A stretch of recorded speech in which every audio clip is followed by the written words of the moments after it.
Buenas noches. Buenas noches. Gracias por conectar a esta hora y estar con nosotros en esta presentación del libro. Vamos a iniciar este encuentro, darle formalmente la bienvenida a todos los que están conectados a través de YouTube en el Instituto Almaguer.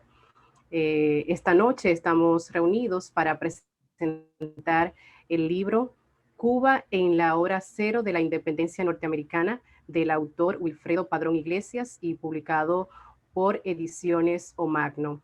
Para el desarrollo de este encuentro y conocer parte de este interesante libro con elevada significación en la historia del continente americano, nos acompañan cuatro historiadores, escritores que iremos presentando en cada intervención. Quien les habla, María Cabrera. Recordarle que estamos en directo a través del canal de YouTube del Instituto Almaguer. Les invitamos a que dejen sus preguntas, comentarios, que en el transcurso del desarrollo del mismo iremos contestando y ofreciéndole algunas informaciones referente al libro. Vamos de inmediato a presentar al doctor Juan de la Cruz, quien es historiador, profesor, editor y periodista, licenciado en Historia, magíster en Filosofía y en proceso de formación doctoral en Historia Contemporánea. Forma parte del cuerpo docente de la Escuela de Historia y Antropología de la Universidad Autónoma de Santo Domingo, UAS, e imparte diferentes asignaturas de las cátedras de Historia Dominicana e Historia Universal. Ha sido profesor e investigador en varias universidades del país. Como autor y coautor ha publicado numerosos textos, entre los que se encuentran Poemas mulatos de amor y fantasía, Independencia Nacional, Guerra Restauradora y Masas Populares, Filosofía de la Ignorancia, Duda de la Duda y Cotidianidad, La Utopía de Duarte, La Filosofía Política y Jurídica de Juan Pablo Duarte, La Guerra de la Restauración, Triunfo del Pueblo Dominicano en Armas, por el cual obtuvo el Premio Anual de Historia José Gabriel García en 2017. Buenas noches y bienvenido. Sí, muy buenas noches. Agradezco profundamente al doctor Wilfredo Padrón Iglesias por haberme invitado a esta fiesta tan importante del conocimiento, con este libro tan novedoso que pone en nuestras manos en el día de hoy. De verdad que este texto, Cuba en la hora cero de la independencia norteamericana, es una gran novedad para todos los dominicanos y dominicanas, para todos los cubanos, para todos los caribeños, porque es una nueva faceta que nos presenta de un hecho, de un acontecimiento histórico que sin duda alguna es parte de la historia universal, la independencia norteamericana, pero donde pocas veces se ha trabajado esta temática de ver el rol que ha jugado un lugar tan importante en el Caribe como Cuba en ese proceso independentista de Norteamérica. Y además, no solo un rol, no es un rol secundario, sino un rol de primer orden, dado el hecho de que Cuba era una de las principales colonias que tenía España en el Caribe y América, y justamente lo usó a Cuba, España, como punta de lanza frente a su gran enemigo Inglaterra, con el propósito de socavar sus bases, tanto en América del Norte como en el Caribe, lugares donde Inglaterra le había arrebatado importantes posesiones a España, como fueron Jamaica, las Bahamas, Florida y otras. En ese proceso participaron activamente no menos de 7,000 soldados latinoamericanos y españoles, junto a los norteamericanos, contra los ingleses, cifra que no incluye a los hispanos que hacían labores de espionaje en favor de vamos a decir, de todo el proceso que encabezaba George Washington, así como acciones diplomáticas, hombres de negocio y damas cubanas que recaudaron fondos para apoyar la campaña de independencia contra los ingleses. entre los cuales hay que destacar, y así lo consigna Padrón Iglesia en su libro, el general Francisco Miranda, quien posteriormente quien fue el precursor de la independencia hispanoamericana y además tuvo una participación activa en la Revolución Francesa que inició en el año 1789 en París. De igual manera, es importante destacar que al estallar la Revolución Norteamericana en el año 1775, España asumió una fachada de neutralidad, aunque en secreto el rey Carlos III conspiraba activamente contra los británicos. A España y a Carlos III le sobraban motivos para apoyar a las 13 colonias de Norteamérica. En el año 1762, los ingleses humillaron a España al tomar La Habana, Cuba. En el año 1763, España negoció a Florida por la capital de Cuba en el Tratado de París, un intercambio mediante el cual le cedió a Inglaterra el dominio de la costa este de América, es decir, lo que hoy conocemos como Florida, principalmente, disminuyendo así la presencia española y su poder en el Nuevo Mundo.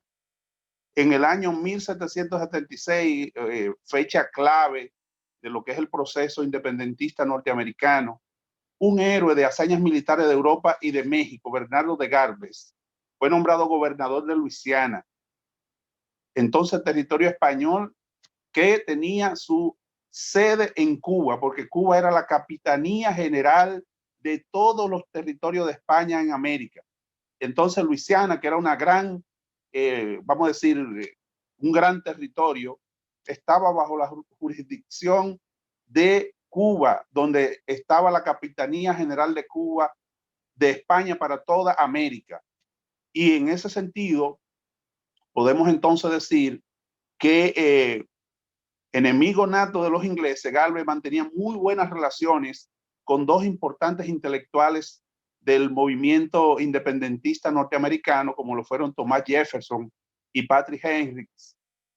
con quienes compartía ideas políticas muy de cerca. Gálvez también fortificó a New Orleans con el objetivo de asegurar el paso por el río Mississippi de las naves españolas y francesas que cargaban armamentos y alimentos para las tropas americanas en el norte. En el año 1777, otro año importante en ese proceso de lucha por la independencia norteamericana, España despachó al espía José Eligio de la Puente, procedente de San Agustín, un territorio que pertenecía en ese momento a España, pero criado en Cuba, quien se dirigió a Florida para que para poder tener todos los detalles de los movimientos que hacían las tropas inglesas en la península. Al mismo tiempo, Juan Miralles y Troilón, comerciante de La Habana, se embarcó hacia Carolina del Norte con el propósito de llegar de incógnito a Williamsburg, Virginia, y reunirse con Patrick Henry. Los dos desarrollaron una estrategia militar mediante la cual hicieron avanzar las tropas ibéricas de Luisiana a Florida, haciendo un círculo que terminaría en acciones bélicas en el norte de Georgia. En Williamsburg establecieron una gran amistad Juan Miralles y el general George Washington, donde incluso intercambiaron regalos uno y otro. Y en el invierno, lamentablemente, Miralles, quien se trasladó a New Jersey, cerca de New Jersey, falleció de pulmonía. O sea, de manera que el propio George Washington, en una comunicación que le envía, como se está consignado en ese libro tan importante de Padrón Iglesia, le notifica al gobernador de Cuba en ese momento que había fallecido en su casa Juan Miralles y que le había enterrado con todos los honores militares que correspondía a Juan Miralles. De manera que eso nos deja ver a nosotros el rol tan importante que jugó este señor Juan Miralles en ese proceso independentista de Norteamérica.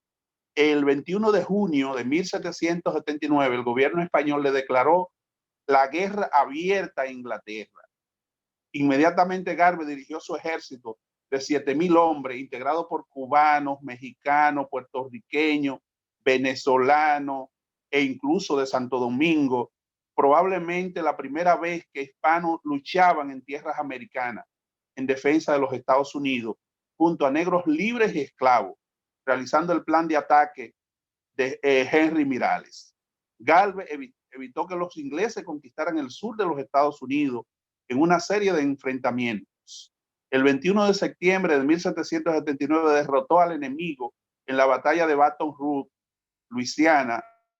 Aprovechar entonces a lo que logramos la conectividad. Sí, es correcto. Yo propongo que continuemos y luego cuando él se incorpore, pues terminaría su exposición.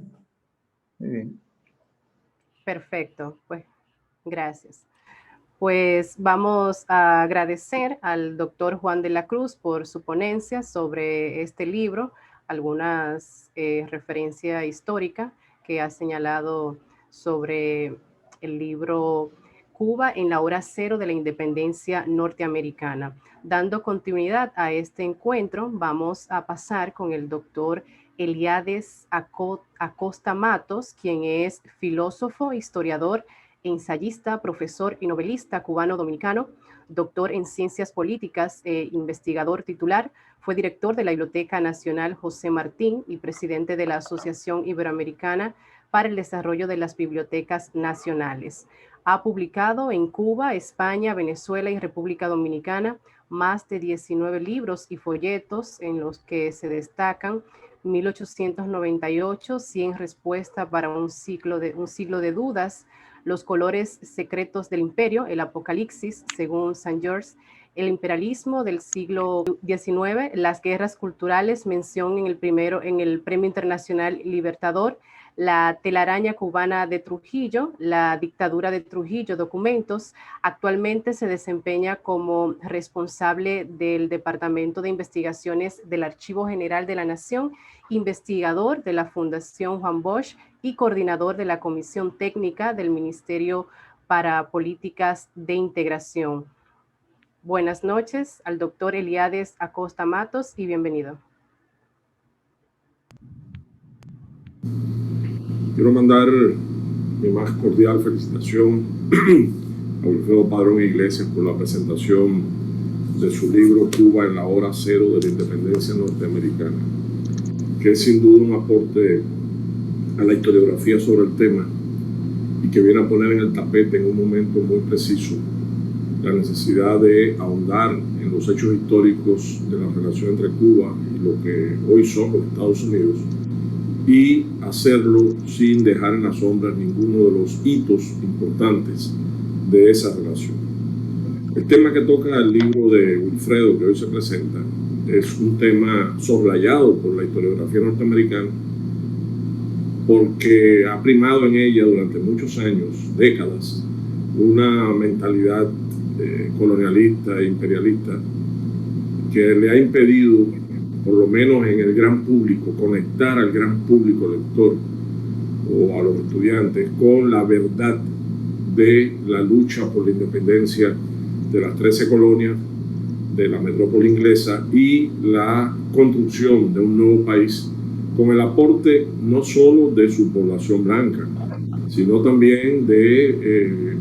personas venidas de todos los confines del universo y además por una parte importante de descendientes de africanos. En ese sentido, esta obra muy bien documentada, que llega incluso a tener la virtud de chequear, cotejar las traducciones del inglés de documentos oficiales para ver si las palabras transmiten el matiz exacto de lo que se quiso dar a conocer en su momento original, con una cantidad de fuentes consultadas realmente muy actualizadas y además muy diversa, que cruza información como debe hacer toda historia que quiera llegar a la verdad, que no rechaza ningún argumento a menos que este argumento haya sido refutado por los propios hechos históricos, y que está abierta a todas las opiniones de personas que sobre cualquiera de sus partes o sus personajes en algún momento se expresaron. Son virtudes para una obra historiográfica sobre un tema polémico y que además es muy importante, repito, como dije, para el futuro, el presente de las relaciones entre ambos países. Se trata de un momento en la historia mundial donde, como siempre, la geopolítica tiene un peso importante y donde la lucha de los colonos, de las 13 colonias, de los que luego serían ciudadanos norteamericanos libres, se entablaba con la metrópoli inglesa, encontró la simpatía, el apoyo, no tanto por razones sentimentales, que también pudo haberla habido en algún momento por algunos de los factores o de los personajes involucrados en el tema, pero sobre todo por intereses comunes. Holanda, España, Francia tenían un viejo diferendo con Inglaterra, que frecuentemente se llevó fuera de las fronteras físicas de Europa, abarcando estos grandes y dilatados espacios americanos. Eso fue lo que sucedió. Todo lo que se pudiera hacer para debilitar, para limitar el poder inglés se hizo. Todo lo que se pudiera hacer, primero clandestinamente y luego públicamente, para devolverle a Inglaterra algunos de los golpes que había propinado contra franceses, holandeses, ingleses o españoles, pues se hizo. Y se hizo de una forma, yo diría que bastante ágil, de bastante expedita para la época. Y en esa conflagración, en ese escenario de choque, las colonias americanas que estaban cerca, pues tenían un papel importante. Las colonias españolas, por ejemplo, el caso de Cuba, el caso de La Habana, que era una colonia próspera, una colonia rica, a costa de la sangre y del sudor de los esclavos, había logrado insertarse en el mercado mundial y la economía mundial con la producción del azúcar fundamentalmente, pues tuvieron un papel importante. Era la más próspera de las colonias de todo el Caribe, de Centroamérica y de buena parte del hemisferio occidental. Por esa razón, tuvo un peso sobre sus hombros que cargar para ayudar a que, lógicamente, fuera como fue al final derrotado. En el caso particular de los habaneros, los cubanos tenían una deuda pendiente con Inglaterra. La deuda de la toma de La Habana por los ingleses dentro del marco de la Guerra de los 7 años, que tuvo lugar en 1762, en agosto, y que fue el fruto de enconados combates contra las autoridades españolas de la isla y buena parte de su población. La Habana fue bombardeada por los ingleses. La Habana fue tomada después de unos combates que fueron en las costas, pero también en las fortificaciones habaneras de la época, y tuvieron un elevado número de víctimas, entre ellas, por supuesto, personas nacidas en la isla. Yo quiero también subrayar que aquí no solamente los habaneros o los cubanos, se hablaba de habaneros fundamentalmente, estaban defendiendo el honor de la monarquía y sus intereses. Había también ya un fermento, había gérmenes de cubanía en esa actitud por evitar la invasión a tu suelo patrio. Eso se vería fructificar ya más adelante en el siglo XIX con la guerra de independencia, pero aquí hay raíces importantes. Aquí está, por ejemplo, la actuación de Pepe Antonio, el alcalde de la villa de Guanabacoa, en las afueras de La Habana, pasando la entrada de la bahía, que con una especie de guerra de guerrillas logró hacerle diferentes acciones. Allí donde habían fracasado los militares de carrera españoles, a las tropas inglesas llegó a hacerle 300 bajas y capturar 200 hombres. Eso demuestra, usando muchos de ellos machetes, eso demuestra que no era solo por amor a España, ni respeto a la religión católica, ofendida por herejes que venían de otras partes del mundo. Era también el defender tu suelo, tu familia, tu casa, tus costumbres, tu idiosincrasia, tus raíces. Y eso fue lo que se exteriorizó. Bueno, pues eso se recordó seguramente cuando llegó el momento después de 11 meses, los ingleses se retiraron, dejando en la memoria frases del choteo cubano, de la burla cubana tan arraigada que estudió Jorge Mañach en su obra Indagación del Choteo. como aquella frase, la hora de los mameyes, que era la hora en que entraba el toque de queda y empezaban a circular los soldados ingleses por la urbe a evitar infracciones, con las casacas rojas que recordaban ese fruto, el mamey, y que también provocaron durante la ocupación muchos señales de resistencia, sobre todo de las mujeres. Son innumerables las anécdotas y tienen que haber llegado a la mente de los habaneros unos años después, 15, 17, 18 años después, cuando llegó el momento de el desquite, llegó el momento de propinarle a los ingleses el golpe que merecían. Y eso fue lo que sucedió. Y de La Habana salieron con el conde de Gálvez numerosas tropas en auxilio de los patriotas de Washington.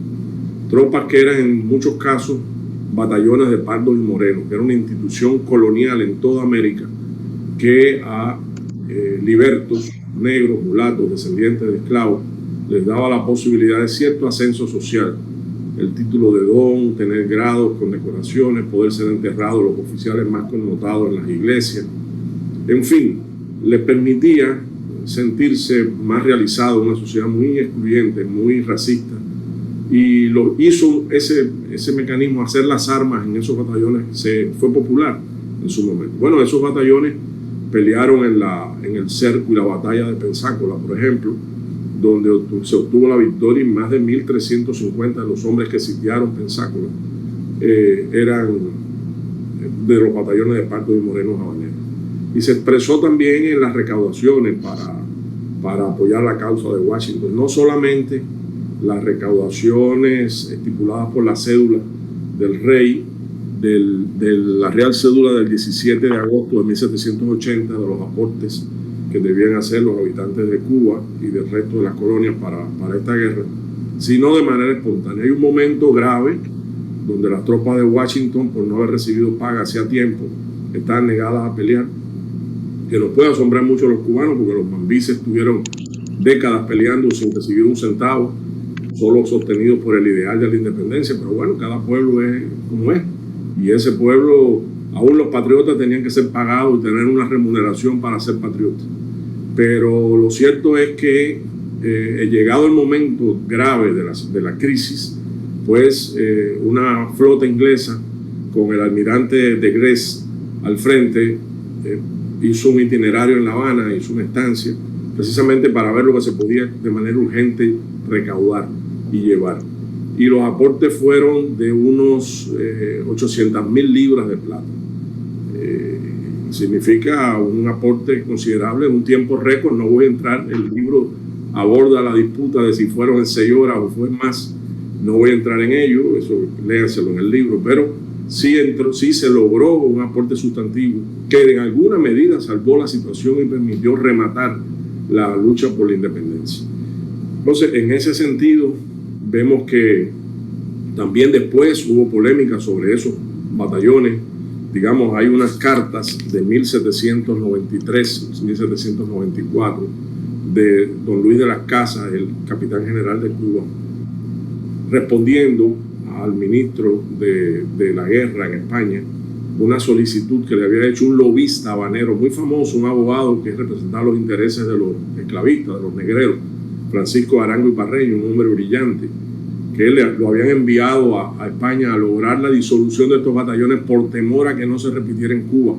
lo que había sucedido en Haití. Y don Luis de las Casas, que conocía bien la trayectoria de esos batallones, respondió en esa carta explicando que los méritos que esos batallones habían hecho en la lucha por la independencia norteamericana, y específicamente en Pensácola, eran suficientes y rotundo rechazo a esas acusaciones, y que él estaba seguro que en un caso determinado no iba a ocurrir como Haití. Y además le decía una verdad como un templo, les decía: más que a los batallones de pardos y morenos, teman a los esclavos, y ustedes viven introduciendo esclavos en la isla sin parar mientes de los límites que debe tener para haber una proporción en la población. Así que si quieren de verdad librarse de un peligro, líbrense de los esclavos, que son la base de su riqueza, y no se libren de los batallones, que son honestos y son disciplinados. Digo esto como un matiz de todo lo que se mezcló en esa lucha y todo lo que sucedió que este libro de una manera ejemplar aborda. Yo no quiero fatigarlos más con mi opinión, que a fin de cuentas es una simple opinión de un lector, de un amigo de Wilfredo, de un lector de su obra, y la recomiendo encarecidamente a aquel que quiera aprender y a aquel que quiera tener argumentos en momentos donde más que nunca la verdad de los hechos históricos hay que defenderla con uñas y dientes, porque hay la tendencia negativa en las noticias y en la historia a entregarnos remedios falsos de lo que realmente aconteció. Felicidades, Wilfredo, por tu libro, y a los lectores los felicito también porque van a tener una obra de indudable valor e interés. Gracias. La opinión del doctor Eliades Acosta Matos. Vamos a continuar con el desarrollo de este encuentro. Vamos a pasar con el licenciado Carlos Rodríguez Almaguer, quien es poeta, editor, ensayista e historiador, licenciado en estudios socioculturales, cursa un doctorado en historia en la Universidad de La Habana, es profesor y conferencista en varios países latinoamericanos como Cuba, Colombia, Brasil y la República Dominicana. Actualmente es encargado del proyecto de prensa diaria dominicana en el Archivo General de la Nación, vicepresidente de la Fundación Máximo Gómez y del Instituto de Estudios Antillanistas General Gregorio Luperón. Autor de varios libros y artículos, entre los que se encuentran José Martín por los caminos de la vida nueva, José Martín, aproximaciones en el nuevo milenio, El ángel y la bestia, construyendo al humano. Es presidente, fundador del Instituto Almaguer para la Formación Humana Integral. Bienvenido. Muchas gracias. Gracias al doctor Wilfredo por regalarnos esta obra maravillosa. Y gracias a los amigos y a las amigas que desde distintos lugares de América y de la República Dominicana especialmente, se han conectado esta noche para compartir con nosotros la presentación del primer libro, aunque es el segundo en el orden de presentación, pero fue el primero en el orden de publicación de la colección Memoria de nuestro sello editorial Ediciones Omagno. Para el Instituto Almaguer es un grandísimo honor que la primera edición de esta obra, que como ya escuchamos tanto al doctor Juan de la Cruz como al doctor Eliades Acosta, aporta elementos muy novedosos, otros menos conocidos, para esa historia común de la humanidad y sobre todo de la América en general, y en especial el papel jugado por Cuba como un enclave militar importantísimo para que las tropas francesas y españolas pudieran colaborar de manera efectiva con el ejército independentista comandado por George Washington en el proceso de independencia de las 13 colonias inglesas del norte de América, que terminarán proclamando el surgimiento de lo que hoy conocemos como los Estados Unidos de América. El libro, para nosotros, desde el punto de vista editorial, representó todo un desafío, porque en función de tratar de aportar la mayor cantidad de elementos posibles, tanto documentales, desde el punto de vista del documento escrito como de documentos gráficos, hubo que hacer una labor de selección meticulosa en la que Wilfredo tuvo un papel importantísimo, un esfuerzo enorme. Yo creo que fue un esfuerzo tan grande como el haber hecho la investigación que llevó el libro. Fue seleccionar las imágenes que iban a aparecer en el libro y los documentos de la copiosa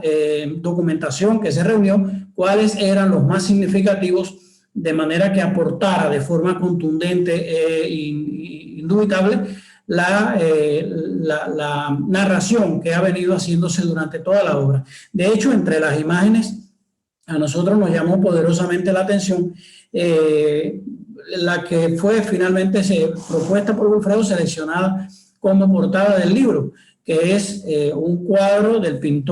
famoso pintor español Augusto Ferrer Dalmau, que se titula La Marcha de Gálvez, precisamente, que aquí el doctor Juan de la Cruz y también el doctor Eliade Acosta hicieron mención a las fatigosas jornadas de Gálvez por los terrenos cenagosos del sur de los Estados Unidos en aras de tratar de oportunamente realizar operaciones militares que fueran contundentes contra el ejército inglés para aportar al proceso independentista de lo que será después los Estados Unidos. Para nosotros es motivo de gran alegría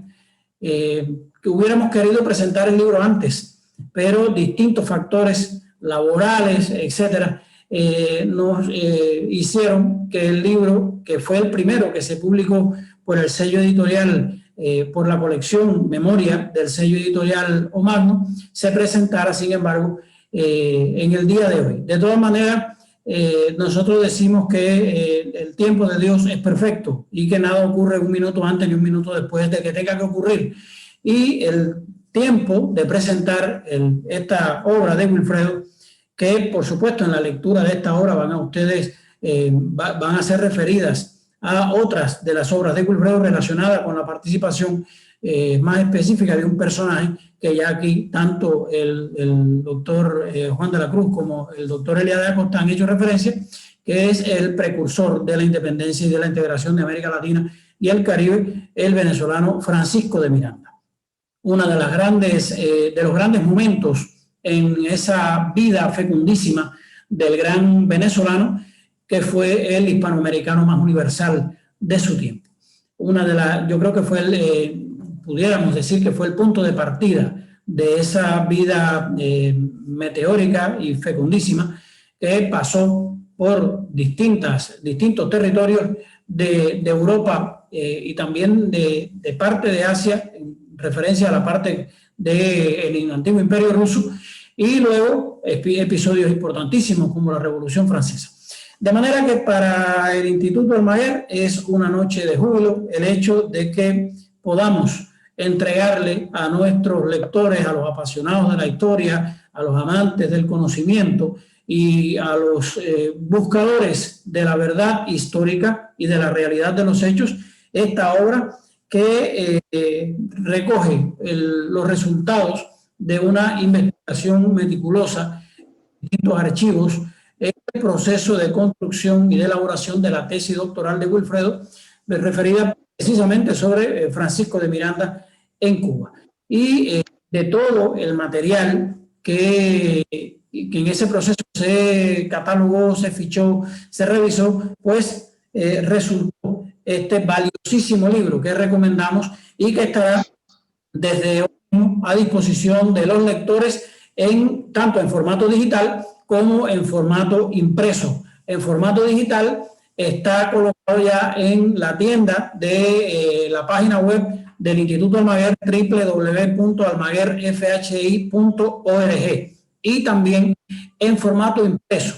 Para los que viven en la República Dominicana, pueden contactarnos por los correos electrónicos, por nuestras páginas en las redes sociales, por los teléfonos que están en la página web, y buscaremos el modo de hacerle llegar los libros impresos a los que estén interesados. Los que se encuentran en la República de Colombia, por ejemplo, pueden acudir a nuestra coordinación general en Colombia, al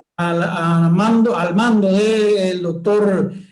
Gustavo Rojas Hurtado en Cali. Pueden contactar a Gustavo y por la vía de Gustavo pueden acceder al libro impreso. Y también los que estén interesados por leerlo más prontamente pueden ya desde mañana descargar el libro en formato PDF desde la tienda de la página web del Instituto Almaguer. De manera que es una obra que va a dejar gratos momentos, que va a ayudar sobre todo, va a motivar sobre todo a la búsqueda de elementos complementarios para terminar de redondear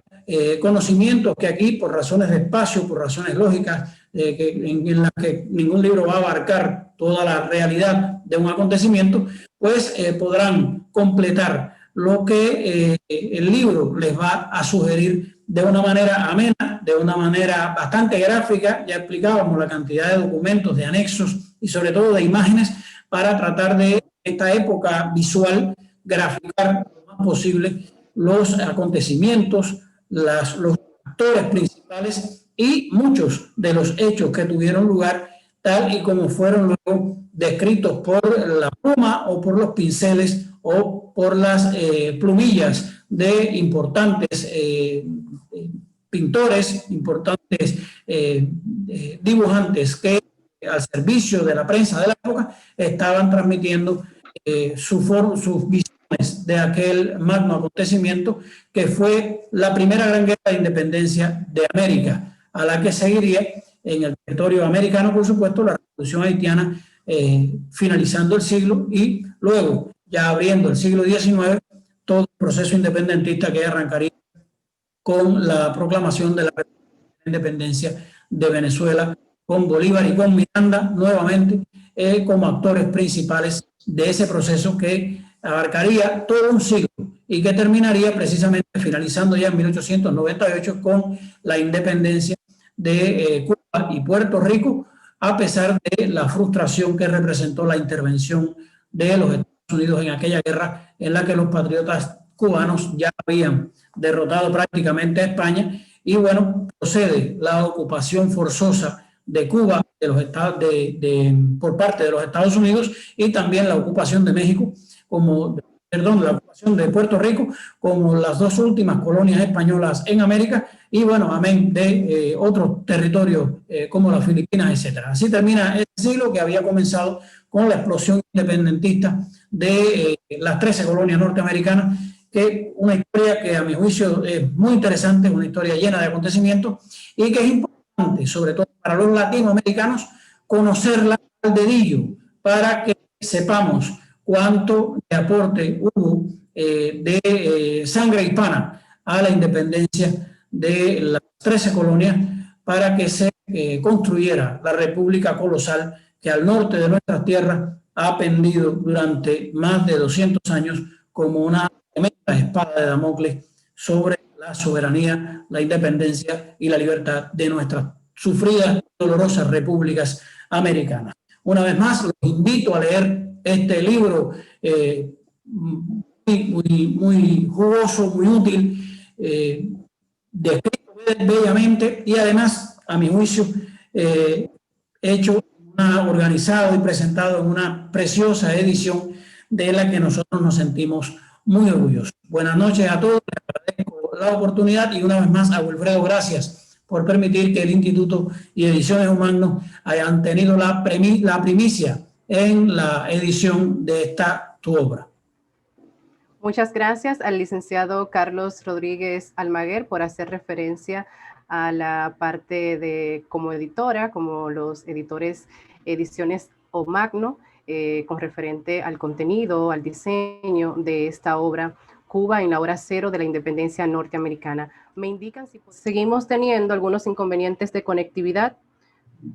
con el doctor Juan de la Cruz, por lo que vamos a dar continuidad a este encuentro. Vamos a pasar ahora con el autor de este libro, de Cuba en la hora cero de la independencia norteamericana, el doctor Wilfredo Padrón Iglesia, quien es profesor, investigador e historiador, licenciado en estudios socioculturales, profesor titular y doctor en ciencias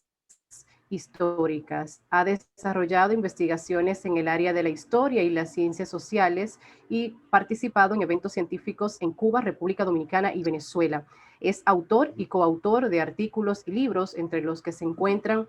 Repensar la independencia de América Latina desde el Caribe, Cuba en el movimiento independentista nuestro americano, América en los centenarios, Historia, Cultura e Identidad, 1810 y 1820, Introducción a las Ciencias Sociales, Historia de América Latina, Cuba en la vida y obra de Francisco de Miranda, por el que recibió el Premio Nacional de la Academia de Ciencias de Cuba en 2013. Actualmente es profesor y gestor de la Universidad Abierta para Adultos UAPA, director académico del Instituto Almaguer, para la Formación Humana Integral, miembro correspondiente nacional de la Academia de Historia de Cuba y de la Asociación de Historiadores Latinoamericanos y Caribeños. Muy buenas noches y bienvenidos al doctor Wilfredo Padrón Iglesias. Gracias, María, y buenas noches a todos los que nos acompañan. Es un verdadero placer estar presentando el libro, no solo por el hecho de dar a luz la obra, sino también por compartir con tantos amigos y, bueno, las cuestiones que se han comentado. Es una obra que quisiera abordar brevemente el contexto en que surge y cuáles son los factores que la llevan a producir, que, bueno, ya historiadores anteriores, como los que se han referido, han hecho referencia a ese contexto de rivalidad en el que se esboza en el libro a partir de una época colonial en que hay tres principales potencias enfrentadas, hablando de Inglaterra, España y Francia. O sea, ese es el contexto general en el que se abordan los hechos descritos abordados por el libro. Hay obviamente un sustrato que son las relaciones que existen insoslayables entre las poblaciones y los gobiernos coloniales o independientes de lo que hoy es Estados Unidos y de Cuba, y también se aborda de manera general el sistema colonial de la época, sus expresiones en América de forma general. De manera específica, el trabajo que se presenta en este libro contribuye con varias aristas y problemas de investigación. Las relaciones entre Cuba y los Estados Unidos, o más bien entre las 13 colonias y la colonia española asentada en la isla de Cuba en toda esta época, y que sin duda es la parte más visible. Muchos me han comentado, bueno, a partir del título sobre todo, cuál es ese elemento que resalta y que obviamente es la columna vertebral de este libro, y que habla de cómo esa contribución se da desde una colonia cubana que está en ese momento en poder colonial español, y por tanto no es propiamente los cubanos como hoy estamos hablando, sino que se da en el marco de esa situación colonial. Pero hay un proceso que está subyaciendo en todo este acontecimiento, en todos estos escenarios, que es fundamental, que es el proceso de la formación de la identidad nacional. Por tanto, a mí me parece, en mi opinión, que no solo el libro aborda lo que tiene que ver con relaciones bilaterales entre pueblos asentados en dos territorios distintos, sino que también habla de la formación de la identidad nacional nuestra, en este caso cubana, que es un proceso que va mucho más allá de las expresiones que han sido más estudiadas y divulgadas por la historiografía. Es una poderosa oligarquía criolla, profundamente esclavista, pero profundamente ilustrada, y con un amplio, como se ha dicho acá, y ascendente poder en el sistema colonial español, con una gran riqueza y con un destaque en particular en el Caribe, en toda la zona de Centroamérica. Es por tanto que este libro, estos acontecimientos que se analizan, ilustran este desarrollo que iba adquiriendo esa pujante criollez en Cuba, y por tanto hablan ya de esa cubanidad que se va manifestando y que se expresa en esos propios sentimientos, digamos, de expresión que se da en las esferas de la cultura, que se da en las esferas del comercio, de la economía, pero que también se expresan en una rivalidad como esta que va mucho más allá de defender sus fronteras. El libro también aborda un asunto interesante que tiene que ver con las relaciones caribeñas, no solo entre las islas, que propiamente está Cuba, sino también en lo que se conoce geopolíticamente como el Gran Caribe, puesto que están involucrados territorios, como se han mencionado, de la Florida, Luisiana y todo lo que tiene que ver con Centroamérica, y por tanto el seno mexicano, o sea, Nueva España propiamente dicho, y por tanto abarca toda esta esfera de influencia y de relaciones de un sistema colonial que, como ya dije, está marcando la rivalidad entre varias potencias. Y también, como un asunto importante, aborda las relaciones entre España y sus colonias, particularmente Cuba, que ocupó siempre un lugar muy destacado, sobre todo a partir de la ocupación inglesa que se da a mediados del siglo XVIII, la salida de los ingleses de Cuba, como fue mencionado por el doctor Eliades. Bueno, pues precisamente eso marca un parteaguas en la historia de Cuba, porque a partir de ahí Cuba ponderará más su posición ascendente en el sistema colonial español. El libro contribuye además a esclarecer, aborda de manera directa varias interrogantes que siempre han sido muy tratadas por la historiografía, no solo cubana, sino española, norteamericana, alguna la historiografía también latinoamericana, y que aborda y destaca por qué Cuba fue la colonia más destacada en la participación de España en la Guerra de Independencia norteamericana. Bueno, antes que eso, visualiza la participación de España, porque es reconocida, sobre todo en los medios literarios, el cine, etcétera, la participación de España, disculpen, de Francia, es muy visibilizada, incluso en películas, en libros, se enseña en los libros de texto norteamericanos. Sin embargo, se habla prácticamente nulo sobre la participación de España y mucho menos sobre la participación de latinoamericanos en la independencia de Estados Unidos, una lectura que tiene mucho que ver con la política actual y con el sistema educativo, cómo se enseña a esos niños. Pero es insolayable la participación que hace España y sus colonias, y dentro de ellas Cuba como un lugar más destacado. Bueno, ¿por qué fue Cuba esa colonia más destacada? Es uno de los asuntos que se aborda y se fundamenta en el libro desde un sentido histórico, siguiendo el hilo de una frase que abre, como un pórtico que abre el texto, y que dice que los hechos no deben ser analizados en sí, sino también lo que los antecedió, porque este fenómeno, esta preponderancia de Cuba en este hecho histórico está condicionado por lo que había desarrollado muchos años antes en cuanto a sistemas de defensa, a desarrollo de sus fuerzas militares, a desarrollo económico, a preponderancia, como he dicho, en el sistema colonial español. Por tanto, hay muchos factores que contribuyen a que Cuba sea esa colonia destacada, como pueden ver en el libro. ¿Cómo se contribuyó y de dónde se obtuvieron las armas, los soldados, el dinero? Es otra de las aristas que hagamos y que explicamos. ¿En qué lugares y en qué circunstancias se dan los enfrentamientos armados entre los hispanos y los ingleses? ¿Dónde participan, por ejemplo, los batallones de soldados criollos que provienen de Cuba, como ya se ha afirmado en mucha literatura y como el propio doctor Eliades hizo referencia, y el profesor Juan? O sea, ¿de dónde provienen esos batallones? ¿Qué papel tuvieron y por qué fueron tan importantes en todo el desarrollo de este acontecimiento y de los que vendrían posteriormente en Cuba? Bueno, y hay un interrogante que es, digamos, el hecho más visible que tiene la participación cubana, sobre todo porque es muy mediático. Es el asunto de que si las damas habaneras se despojaron de sus joyas y le enviaron a George Washington para pagar los salarios de los soldados norteamericanos. Es un asunto que ha sido muy divulgado por la prensa, por la política, en determinados libros está recogido, pero que en nuestra consideración de manera profunda no se le había buscado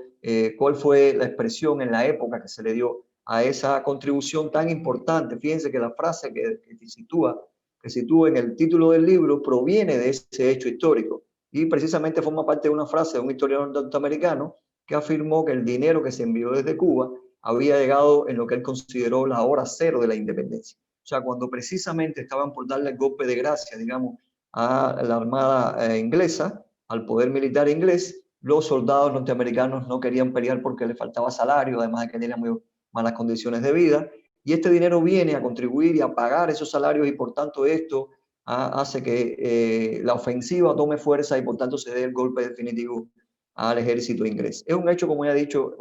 muy divulgado, muy polémico, pero que sin duda se ha llevado y traído con muchas apreciaciones, digamos,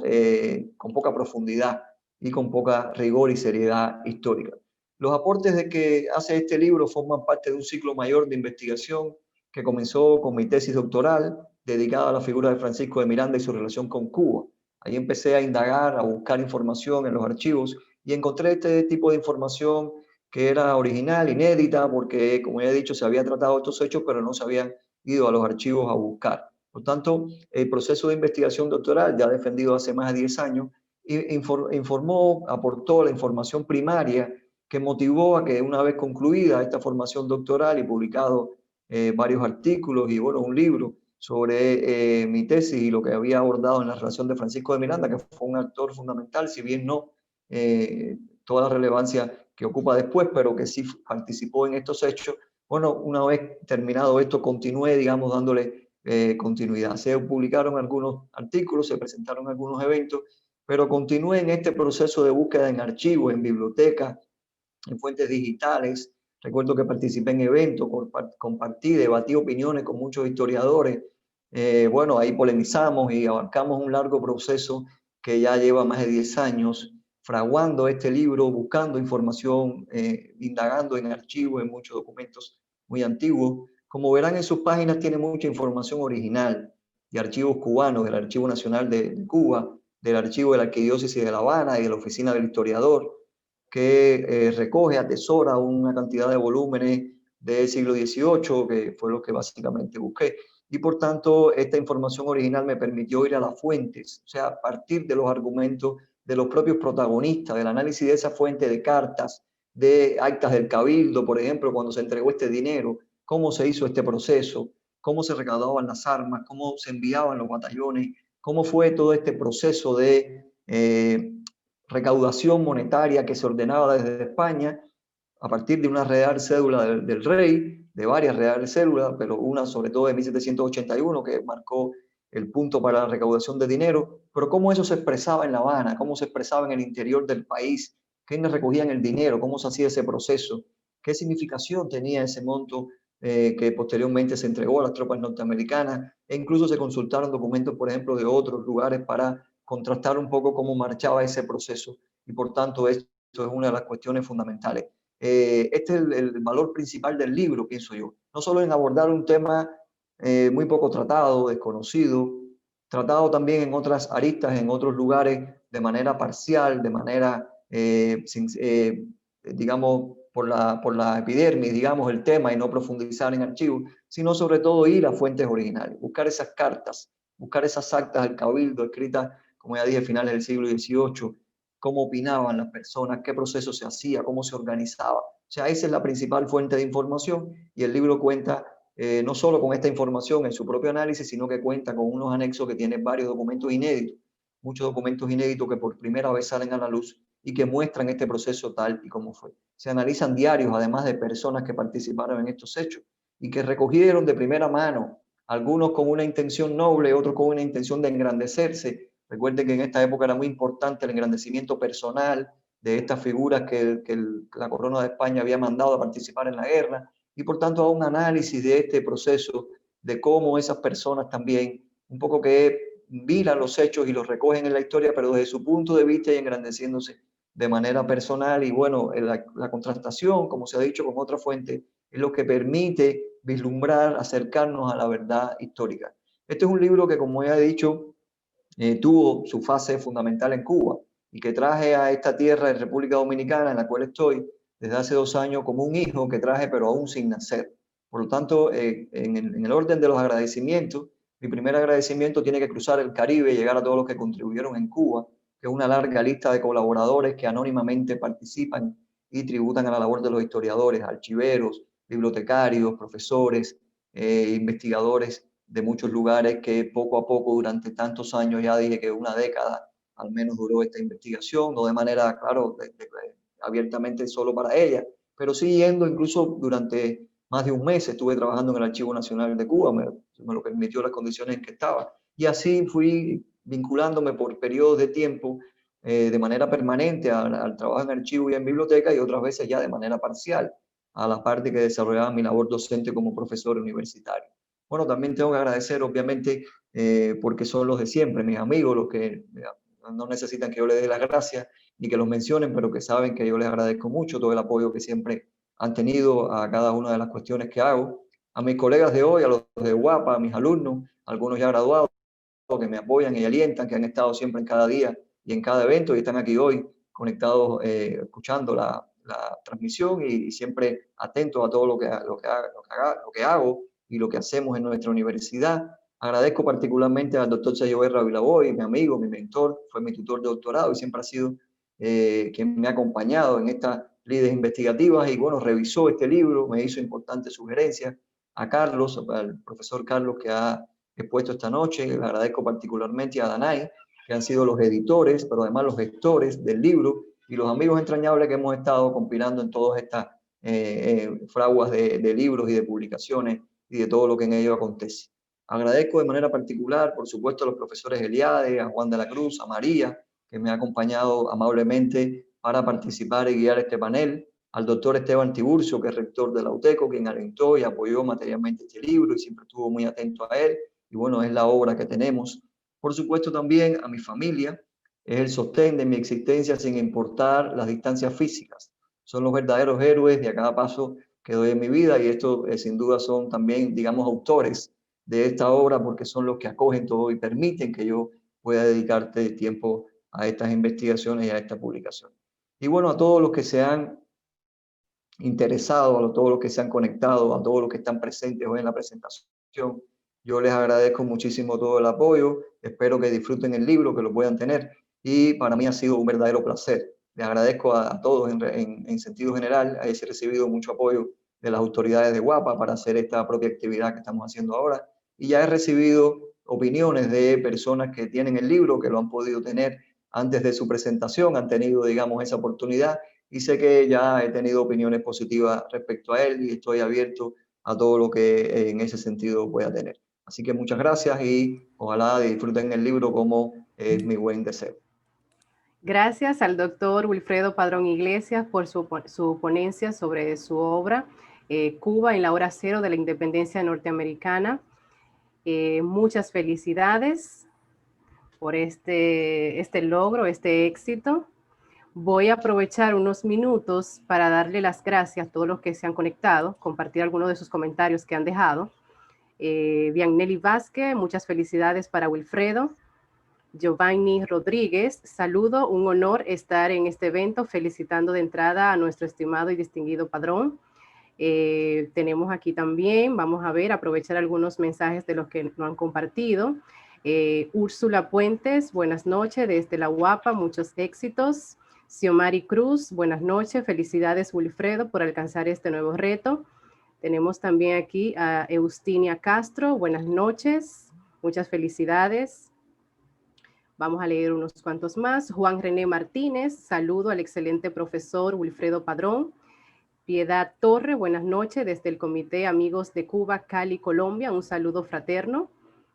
Buenas noches y gracias por la sintonía.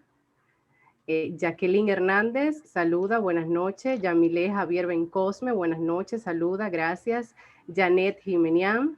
muchas gracias por la participación, por estar con nosotros, acompañarnos. Milagros García Cardona, buenas noches, felicito a Wilfredo por su logro. Luis Mijares Núñez dice, libro interesante y bien escrito, muchísimas gracias. Apolinar también dice presente en el chat. Gracie Leis Martínez, muchas felicidades. Luis Mijares dice que la investigación meticulosa es un resultado de muchas horas de trabajo y amor por la verdad histórica. Muchas gracias. Kirsi Maciel Morel Díaz, muchas felicidades, mi querido profesor, éxito. Muchos comentarios que han dejado, quisiera leerlos todos, pero saben que el tiempo a veces no premia. Entonces, agradecer a todos los que están aquí, a todos los que se conectaron, gracias por sus mensajes, por sus comentarios, sus felicitaciones al doctor Wilfredo Padrón Iglesias. Recordarles que las valoraciones y documentos que se presentan en este libro permite comprender la dimensión intencional internacional que alcanzó la lucha independentista norteamericana tras la activa participación de Inglaterra, Francia, Holanda y España. Invitarles a que adquieran el libro, como ha indicado Carlos, está digital impreso. Gracias a los escritores e historiadores, al doctor Juan de la Cruz por asistir, por su ponencia, al doctor Eliades Acosta Matos, al licenciado Carlos Rodríguez Almaguer y a todos ustedes que nos acompañaron durante esta noche. Recordarles que el libro ya está disponible a partir de mañana, pueden hacer buscar las informaciones requeridas para poderlo adquirir. De nuevo, felicidades al doctor Wilfredo Padrón Iglesias, a ustedes por acompañarnos, por el apoyo, por la asistencia. María Cabrera estuvo con ustedes. Desearles feliz resto de la noche. Y si tienen algo que agregar, Wilfredo o Carlos, es el momento. Por mi parte todo bien, María. Muchas gracias, reitero a todos. Verdad que ha sido emocionante y bueno, nada, gracias a todos nuevamente. No, gracias a todos, los invitamos a suscribirse al canal de YouTube del Instituto Almaguer para que estén pendientes de las publicaciones y de las actividades que estamos realizando de manera permanente. Muchísimas gracias, felicidades y les auguramos muchos éxitos. Bueno, aprovecho para felicitar nueva vez al gran amigo Wilfredo Padrón Iglesias por este aporte tan inmenso a la bibliografía dominicana, caribeña y norteamericana. Hay que decirlo, ¿verdad? Porque es un aporte a esa bibliografía también norteamericana para que visibilice la participación de Cuba, de América Latina y de la propia España en este proceso tan importante de la independencia norteamericana. Muchas gracias, profesor. Sí, buenas noches a todas y a todos. Gracias, María, también por tu excelente Gracias, Carlos. coordinación. Buenas noches a todos y nos vemos en las próximas actividades. Buenas noches.